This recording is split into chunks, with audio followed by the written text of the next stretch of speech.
Tudo começou com um lampejo, uma anomalia sutil que dançava diante dos sensores da espaçonave SH. A princípio, ninguém deu atenção. Afinal, o espaço está cheio de peculiaridades, detritos e lampejos de luz. Mas então veio a imagem, não de um observatório multimilionário, mas de um telescópio amador na Austrália, onde o especialista em cometas Michael Mattiato capturou um espetáculo que impressionou até mesmo a NASA. Um objeto com uma cauda tão gigantesca que se estendia pelo céu, com a largura de 5 luas cheias, surgiu de repente, brilhando intensamente em direção ao Sol. Mas este não era apenas mais um visitante interestelar. Era algo muito maior, muito mais brilhante, muito mais aterrador do que qualquer coisa que já tivéssemos encontrado antes. E assim, a sombra de 3 Atlas foi eclipsada, pois um novo concorrente havia entrado na arena. Um que eclipsava Atlas não apenas em tamanho, mas também em mistério. Oficialmente denominado C/2025R. 2 Swan, este novo objeto não se comporta como um cometa, nem como um asteroide, e certamente não se move como algo que pertença ao nosso sistema solar. Em vez disso, emite pulsos, brilhando com padrões de energia estruturados. E o mais perturbador é que parece estar seguindo um cronograma. O telescópio James Webb voltou seu olhar para esse colosso cósmico, na esperança de revelar a verdade. O que descobriu mudou tudo, porque isto não é uma rocha, é uma máquina. Quando os astrônomos avistaram Swan R2 pela primeira vez em 12 de setembro de 2025, não conseguiam acreditar no que estavam vendo. Usando o instrumento, esse WN a bordo da espaçonave SH, eles detectaram um objeto se movendo com extrema precisão e luminosidade. Mas 2 dias depois, a situação se agravou. A imagem amadora capturada por Mattiato mostrou algo que antes se pensava ser impossível, uma cauda estendendo-se por 2,5 graus no céu. Essa largura era equivalente a 5 luas cheias lado a lado. Ela eclipsava a cauda de 3E Atlas e atraiu imediatamente a atenção da comunidade científica. A União Astronômica Internacional correu para classificá-la, mas nomeá-la não era o problema. Compreendê-la sim, não se tratava apenas de um corpo gelado passando velozmente pelo Sol. Era algo diferente. Quando os cientistas compararam o Swan R2 com o 3E Atlas, a diferença não estava apenas no tamanho. Estava na estrutura, velocidade e comportamento. Enquanto o 3E Atlas parecia exibir emissões semelhantes à propulsão, o Swan R2 possuía um escudo de plasma brilhante que refletia e desviava o vento solar. Um escudo, não gelo. E então veio a órbita. Ele não estava apenas passando, estava retornando. O Swan R2 orbita o Sol uma vez a cada 22.554 anos, um período maior do que toda a existência da civilização humana. Foi aí que as perguntas realmente começaram, porque objetos não seguem órbitas como essa a menos que sejam programados para isso. O telescópio James Webb, equipado com seus incomparáveis instrumentos espectroscópicos, voltou-se para o cometa Swan R2, quando este se aproximava do periélio. O que descobriu rompeu com todas as categorias conhecidas da astronomia. Os dados espectrais revelaram uma composição de liga de níquel-cobalto, uma estrutura metálica ultradensa nunca observada na natureza, mas frequentemente teorizada em modelos avançados de engenharia. Ainda mais alarmante foi a descoberta de emissões de plasma, rigorosamente controladas e emitidas em pulsos, e não as erupções caóticas dos cometas naturais. A cauda não era vapor de gelo, era exaustão, densa, controlada e quimicamente ajustada. Continha dióxido de carbono e monóxido de carbono, sim, mas também fluxos densos de plasma de níquel ionizado. Não eram liberações naturais, eram eventos de propulsão, pequenas correções na trajetória e a mudança de cor de vermelho para verde claro durante a aceleração. Isso não é algo que a natureza faz. Essa é a assinatura de um motor de plasma ajustando sua combustão. A internet confirmou o que muitos temiam. Este objeto é alimentado. Ele possui um núcleo que emite mais de 10.000 gawatts por segundo, um nível de potência comparável à colisão de 2 buracos negros contidos dentro de uma nave. À medida que o Swan R2 acelera em direção ao Sol, outro mistério se revela. Sua trajetória não é aleatória. Ela é calculada com precisão para convergir com 3 atlas oculares quase simultaneamente em outubro de 2025. Em escala cósmica, essa coincidência é quase impossível. O Swan R2 vem de Aquário. O 3I Atlas emergiu de Sagitário. Origens diferentes, vetores diferentes. No entanto, agora suas órbitas estão convergindo a menos de 50 milhões de quilômetros uma da outra e diminuindo rapidamente. Qual a probabilidade disso? Dois objetos interestelares vindos de direções opostas se encontrando atrás do Sol, onde nenhum telescópio na Terra consegue vê-los. Isso não é coincidência, é uma coreografia. Alguns cientistas acreditam que a sonda Swan-R2 foi enviada para interceptar 3 satélites Atlas, com o objetivo de recuperá-los, destruí-los ou iniciar contato. Outros acreditam que ambas fazem parte de uma rede, um sistema de vigilância que opera em escalas de tempo muito além da história da humanidade. Se isso for verdade, o Sol não é apenas uma estrela em seu caminho. É o ponto focal, a fonte, o portal. E essas sondas, essas máquinas, estão respondendo a algo que fizemos. Talvez aos nossos sinais, talvez à nossa tecnologia, ou talvez simplesmente porque chegou a hora. É aqui que a história se torna ainda mais perturbadora. Arqueólogos como Graham Hancock propuseram que o asteroide Swan-R2 pode ter passado perto da Terra uma vez, aproximadamente 22 mil anos atrás, no final da última era glacial. E foi precisamente nessa época que a humanidade começou a construir monumentos, mapas estelares e pirâmides alinhadas que apontam diretamente para Órion, Aquário e a eclíptica do Sol. Estariam eles rastreando o Swan-R2? Seriam aqueles construtores ancestrais nos alertando sobre seu retorno? Alguns acreditam que sim. A precisão das estruturas antigas, a Grande Pirâmide, Göbekli, os calendários maias, tudo parece sugerir uma consciência dos ciclos cósmicos que só agora começamos a compreender. Se o Swan-R2 retornou, significa que o que chamamos de mitos pode ter sido memórias, registros do último encontro. E talvez desta vez não estejamos apenas assistindo à sua passagem. Desta vez, podemos estar envolvidos no que quer que aconteça a seguir. Apenas 72 horas após a equipe de James Webb publicar uma versão editada de suas descobertas sobre o Swan-R2, uma onda de retratações globais se seguiu. A NASA removeu conjuntos de dados espectrais importantes de servidores públicos. A Agência Espacial Europeia emitiu um comunicado de imprensa vago chamando o Swan-R2 de um objeto de comentário incomum, mas explicável, e o Observatório Astronômico Nacional da China simplesmente declarou que seus instrumentos estavam em manutenção. O que causou esse repentino apagão sincronizado? De acordo com uma fonte anônima do Laboratório de Propulsão a Jato, JPL, várias agências foram informadas sobre um memorando confidencial que circulava entre os países de inteligência dos 5 olhos. O memorando alertava para assinaturas tecnológicas inconsistentes com uma origem natural e citava anomalias propulsivas, estruturas simétricas sob a coma e emissões variáveis no tempo que sugeriam manobras intencionais. Em resumo, Swan-R2 pode não ser um cometa e alguém está tentando controlar a narrativa. Mas o silêncio só alimentou mais especulações, especialmente porque nesse mesmo período a NASA ajustou discretamente a orientação do conjunto de comunicações da Voyager 1, apontando-o para perto da trajetória projetada de Swan-R2. Por quê? O que eles estavam tentando ouvir ou alertar? À medida que o Swan-R2 se aproximava do Sol, radiotelescópios de espaço profundo do SETI e de observatórios independentes no Chile e na Coreia do Sul começaram a detectar um sinal de baixa frequência acompanhando a cauda de plasma do objeto. Inicialmente, o sinal foi descartado como ruído magnetosférico. Mas, à medida que os pesquisadores realizavam análises de padrões, o pulso revelou algo perturbador. Não era aleatório. Os pulsos eram matemáticos, repetitivos, simétricos, e entre as rajadas seguiam a sequência de Fibonacci, um código universal.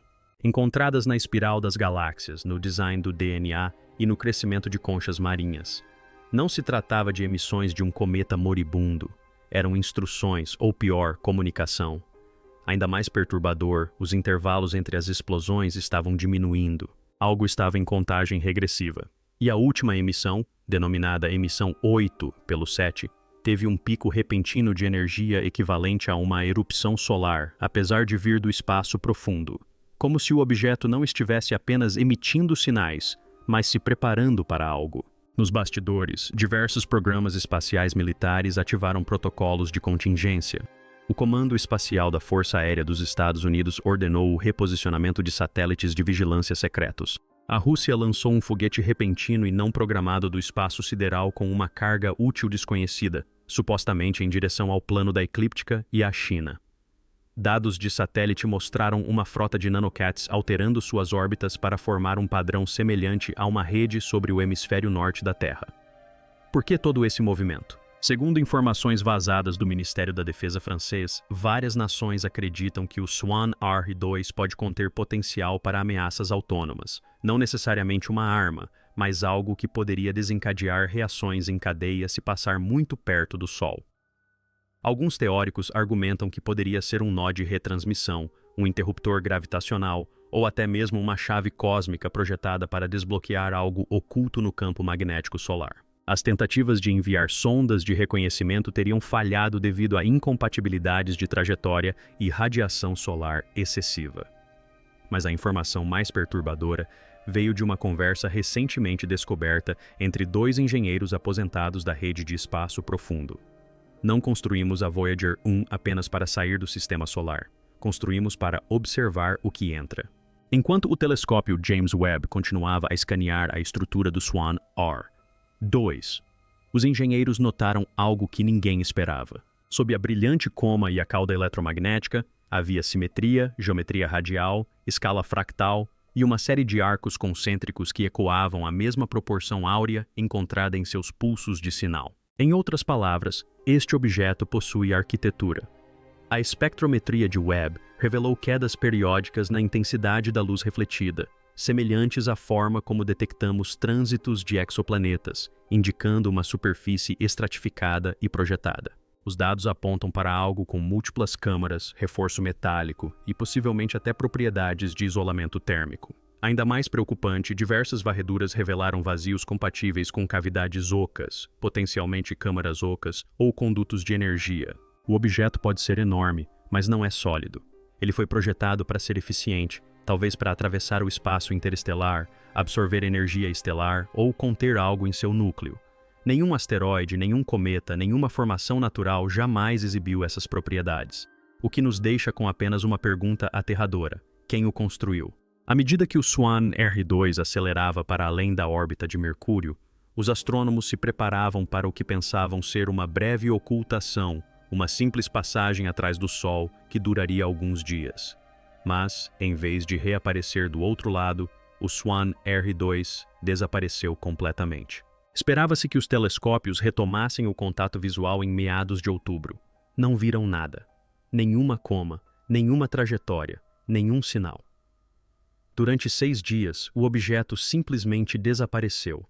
Foi somente quando um observatório solar chileno, equipado com detecção ultravioleta, captou uma súbita emissão de radiação iônica de alta frequência que os cientistas perceberam que Swan R-2 havia reaparecido. Mas, a centenas de milhares de quilômetros de distância de sua rota original, o cometa Swan R-2 agora se aproxima do polo sul do Sol, uma região onde as linhas do campo magnético solar se dobram sobre si mesmas como uma fita de Möbius. Por que um suposto cometa alteraria sua trajetória dessa forma? Por que entrar em uma região conhecida por anomalias gravitacionais? Alguns sugerem que foi uma manobra de estilingue gravitacional, mas outros argumentam algo muito mais estranho. O Swan R-2 entrou em uma região do Sol que mal compreendemos, uma região que pode esconder um portal interdimensional. A questão é, será que isso foi feito intencionalmente? Exatamente às 3h03, UTC do dia 17 de outubro, no momento em que o satélite Swan R-2 passava mais perto da dobra magnética do Sol, os monitores de clima espacial registraram uma súbita explosão de raios gama, não vinda de uma galáxia distante, mas de dentro da nossa própria heliosfera. Durou apenas 0,7 segundos, mas nesse breve instante, liberou mais energia do que o Sol inteiro emite em 48 horas. Isso foi sem precedentes. O que tornou tudo ainda mais assustador foi a direção em que ocorreu. Ao contrário das erupções solares que se dispersam em todas as direções, essa explosão gama tinha um vetor claro, como se fosse direcionada. Ela atravessou o plano orbital da Terra, causando pequenas interrupções nos sistemas de navegação por satélite e afetando até mesmo cabos de comunicação submarinos. Mas é aqui que a situação piora. Quando os pesquisadores sobrepuseram a origem da explosão com a última trajetória conhecida do Swan R2, a correspondência foi perfeita. Algo na superfície ou no interior do objeto absorveu energia solar e a liberou, ou interagiu de alguma forma com o próprio Sol. Em ambos os casos, o que estamos vendo não é mais apenas movimento, é manipulação. Assim que o Swan R2 reapareceu no lado oculto do Sol, o SETI e a rede de espaço profundo da NASA confirmaram conjuntamente que ele havia retomado as emissões, mas, desta vez, o sinal havia mudado. Em vez de pulsos e rajadas, agora ele transmitia em uma forma de onda espiral modulada em múltiplas frequências. Quando os pesquisadores começaram a analisar os harmônicos, descobriram algo assustador. A frequência de emissão assemelhava-se às frequências de rotação das próprias placas tectônicas da Terra. Em outras palavras, o Swan R2 estava imitando a Terra, ou possivelmente tentando se comunicar usando as frequências naturais do nosso planeta. Uma frequência correspondia à ressonância Schumann, uma frequência eletromagnética natural que muitos acreditam influenciar a consciência humana. Outra espelhava os padrões de pulso semelhantes ao código Morse das sondas Voyager. Será que o Swan R2 estava tentando se comunicar com a Terra ou com a própria Voyager? E se sim, quem seria o destinatário? Nós ou algo que nos aguarda além? Apenas alguns dias após a mudança de sinal, a NASA divulgou uma atualização discreta, escondida nos registros da missão Voyager. A Voyager 1 havia se reorientado autonomamente, algo que não deveria fazer sem comando da Terra. De acordo com o registro, a sonda ajustou ligeiramente sua antena de alto ganho em 2,4 graus para oeste, na direção da localização de Swan R2. É aqui que as coisas ficam estranhas. A Voyager 1 está fora da relopausa, no espaço interestelar. Não deveria ser capaz de rastrear objetos internos do sistema solar. Mesmo assim, de alguma forma, detectou Swan R2. Além disso, o ajuste coincide perfeitamente com o momento em que ocorreu a explosão de raios gama. É quase como se a Voyager tivesse ouvido a energia e respondido. Os engenheiros do JPL estão perplexos. A última atualização de software da sonda foi há décadas, sem inteligência artificial a bordo, sem protocolos reativos. Mesmo assim, lá estava ela, respondendo a algo. Alguns acreditam que o módulo Swan R2 enviou um sinal especificamente para a Voyager, talvez reconhecendo-a como um vestígio de vida inteligente. Outros temem o oposto. A Voyager foi contatada e respondeu. Se for esse o caso, então algo muito além do nosso mundo confirmou que estamos aqui. Enquanto a sonda Swan R2 continuava sua trajetória para fora da periferia solar, um fenômeno estranho foi detectado pela sonda Galileu. Uma sombra artificial semelhante a um eclipse projetada sobre a Europa, uma das luas mais promissoras de Júpiter para abrigar vida. Mas este não era um eclipse natural. Durou muito mais tempo do que o esperado e se moveu na direção oposta à trajetória prevista da Swan R2. A análise espectral revelou que a sombra não era resultado de um mero bloqueio de luz, mas sim de um padrão de interferência, como o produzido quando ondas de alta energia se sobrepõem. Os cientistas começaram a suspeitar que o Swan R2 estivesse usando alguma forma de lente gravitacional ou projeção de campo, distorcendo a própria luz como parte de seu sistema de propulsão ou camuflagem. As implicações eram impressionantes. Não estávamos lidando com um objeto simplesmente de passagem, estávamos lidando com algo capaz de alterar as leis da física em nível local. Surgiram inúmeras teorias. Estaria se protegendo de algo? Estaria escaneando a superfície gelada de Europa em busca de algo enterrado lá embaixo? Ou pior, estaria ativando alguma coisa? Imagens capturadas pela rede de câmeras NIR do Observatório James Webb, durante um breve período sem cobertura, revelaram algo que não deveria existir dentro da coma de um suposto cometa. No interior da nuvem turbulenta de gases que envolvia o Swan R2, uma estrutura perfeitamente esférica foi visível por exatos 0,37 segundos antes de desaparecer novamente. Mas esse instante foi suficiente. Não era gelo, não era rocha. Era metálica, lisa e emitia luz infravermelha com uma temperatura estável demais para ser natural.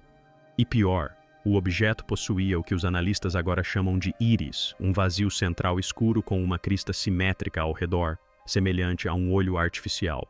Imediatamente, a internet se encheu de especulações. Seria um sensor óptico, uma câmera, um receptor ou uma estrutura biológica dentro de uma mecânica. Especialistas em biomimética apontaram que a geometria se assemelha muito à de criaturas das profundezas marinhas que evoluíram para enxergar na escuridão absoluta. Poderia esse olho ter sido projetado para observar o cosmos em comprimentos de onda muito além da compreensão humana? Ou pior, para nos observar? Quando o mundo pensava que nada poderia ficar mais estranho, uma equipe de pesquisadores independentes do MIT publicou um artigo polêmico após analisar a telemetria dos sinais emitidos pelo satélite SWAN-R2. O que eles descobriram causou grande impacto na comunidade. Vários dos harmônicos correspondiam aos usados nos primeiros sistemas de comunicação via satélite da Terra, particularmente os envelopes de frequência dos satélites do projeto ECHO, da época da Guerra Fria. Isso levanta uma possibilidade assustadora. Ou o SWAN-R2 está imitando transmissões humanas para facilitar a comunicação, ou já está nos ouvindo há décadas e agora está respondendo com o nosso próprio sotaque eletromagnético. Um dos harmônicos chegou a coincidir com a frequência do sinal WOW original detectado em 1977. Uma frequência considerada universalmente silenciosa na natureza, escolhida especificamente para mensagens interestelares. E se SWAN-R2 estiver usando modulação originada na Terra como modelo, isso pode significar que este objeto, ou quem o enviou, estava esperando que estivéssemos prontos, não para receber uma mensagem, mas para entender uma que nunca deveríamos ter ouvido antes. Agora, finalmente, uma descoberta surgiu do lugar mais improvável. Uma colaboração entre astrofísicos e pesquisadores de reconhecimento de padrões em EA. Eles processaram o sinal de transmissão do SWAN-R2 por meio de um modelo de aprendizado profundo treinado para detectar anomalias em dados multidimensionais. O resultado foi um modelo topográfico 3D que começou a surgir, não do objeto em si, mas de uma área do espaço profundo.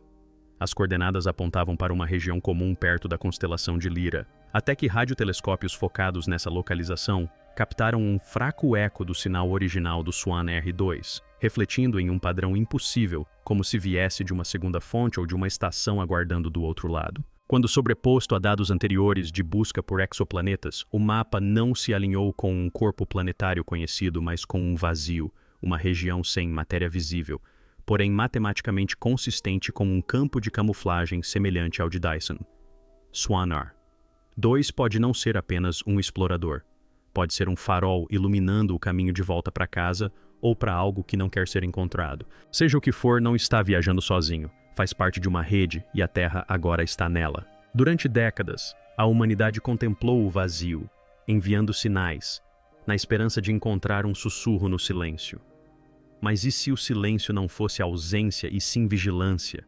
E se cada mensagem não respondida que já enviamos, do disco de ouro da Voyager ao sinal WOW, não tivesse sido ignorada, mas sim registrada? SWAN-R2 não é apenas um objeto, não é um cometa, não é uma coincidência.